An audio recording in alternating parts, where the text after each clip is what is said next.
Okay, so when I was a kid, I had a friend and we went for a walk. There was this canal and there's a trail along the side of the canal, but it was a bit of an industrial area. Now, my friend was a couple years younger than me. So as we were walking, for some reason, I decided to try and convince this kid that there's an underground CIA base where we were walking. And then how it started was I saw a pipe coming out of the ground with some wires sticking out of it. And I thought, oh, that's weird. Why would there be wires going underground here? There's nothing else here. And I said, oh, maybe there's an underground CIA base. And then everything I saw after that, I kind of wove into the story. And I was like, oh, that's weird. And all these things that, anything that was unusual. And we come to the end of this trail, and there's this big dirt field with a pond in the middle, or a little puddle, or a big puddle, and tire tracks going up to the puddle. And I said, well, that's really weird. Why would somebody drive into a puddle? I said, I wonder if that's the entrance. And maybe, something comes up out of the water and you drive into it and it takes you down, and that's how you get down there. And this kid's like, wow, that's crazy. And then I saw like a pipe coming out of the ground. I was like, oh, that's probably air intake. They need air down there. And then we were walking back. I was like, yeah, I'm just kind of messing around. I don't think there's a CIA base here. He's like, no. He's like, I think there is. It makes sense with all those things we saw. And I was like, yeah, I was just making all that up. I said, I'm not. There's no CIA base here. It was just making that up. And he's like, no, I think there is. He says everything kind of makes sense. And then, I went home and he went home, and that was it. So looking back at that, the lesson I kind of take from it is it's very easy to spin a convincing sounding tale that's completely false and completely made up. And you can weave a lot of things into the story to make it sound more convincing, and a lot of coincidence type things, and can be completely false but completely believable. So basically, I see that happening a lot online, and I think it's good for people to be skeptical, because there's a lot of narratives going around that are completely false, but sound very convincing. So I'm reading a book called The Black Swan, and it's an interesting book. It's kind of about trading and economics, but one of the things he looks at is narrative bias, which is the idea that people like information that comes in the form of a story or a narrative, which is basically a chain of cause and effect events. But every kind of event has like a single cause. So it's easier for the brain to process the simple information. This happened because of this, and it's a very simple progression of cause and effect. So say you're playing a game of chess, and somebody asks, well, why did you make that move? And you can say, well, I did that to do this. But the reality is you never make a move for a single reason. There's a lot of reasons behind every move. So you can move a piece here, and it opens up this space now. It protects this piece. It attacks this piece. It sets you up for maybe a certain combination of moves down the road, or it just kind of protects a side of the board. There's a lot of different reasons for every move. But you could simplify the chess game and turn it into a story and said, the player moved here to do this, and the player moved here to do that. But there's a lot more going on there that gets left out of the story. And so it's a simplification, makes it easier to understand, but the reality is kind of lost by simplifying it like that. Like, say you go to walk to the store. It's like, well, why did you walk to the store? Well, I needed butter. Well, the reality may be, well, I wanted to get out of the house. I wanted to see if this thing was on sale or if this was in stock. I was bored. I needed butter, but there could be a lot of reasons why you do something, but you could simplify it down to like, well, the main reason I needed food.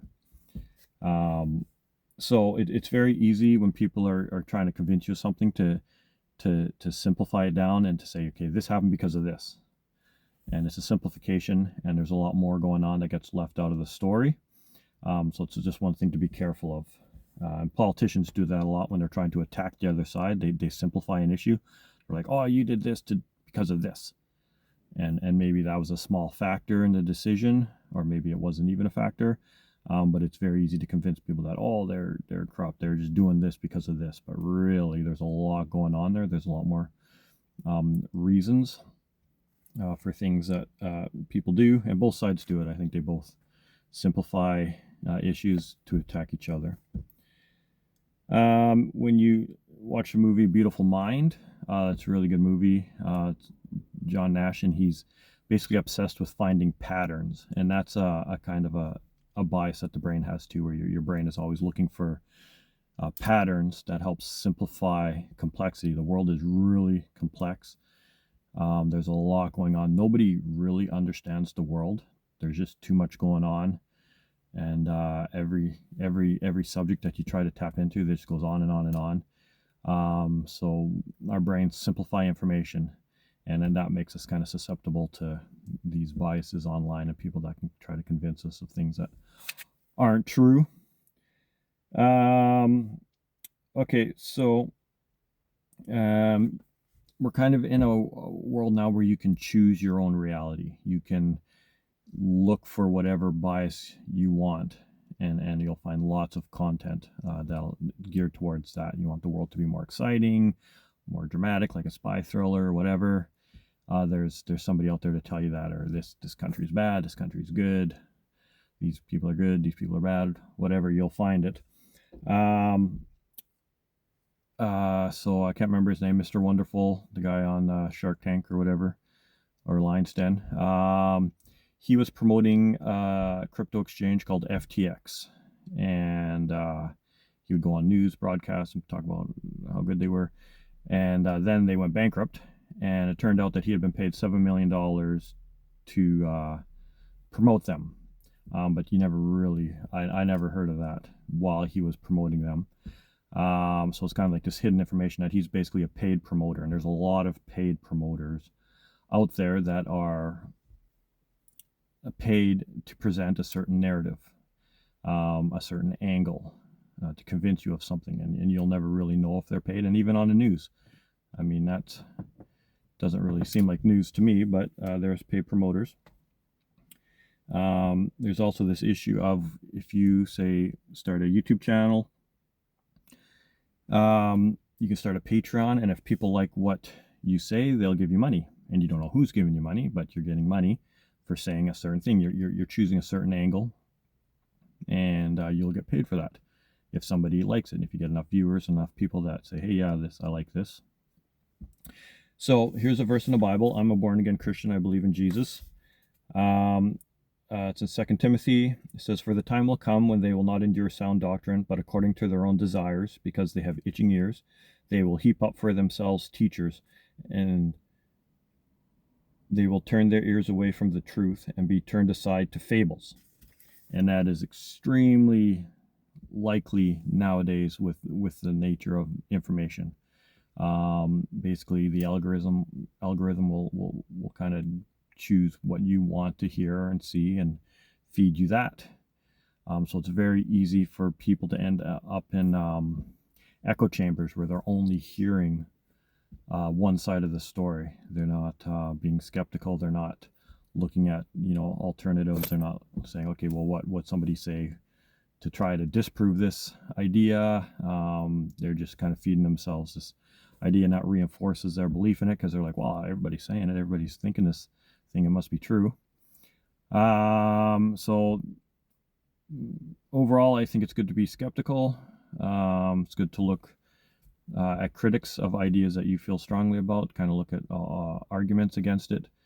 And when I was a kid in the 80s, there was a lot of kind of very well-respected people in the church,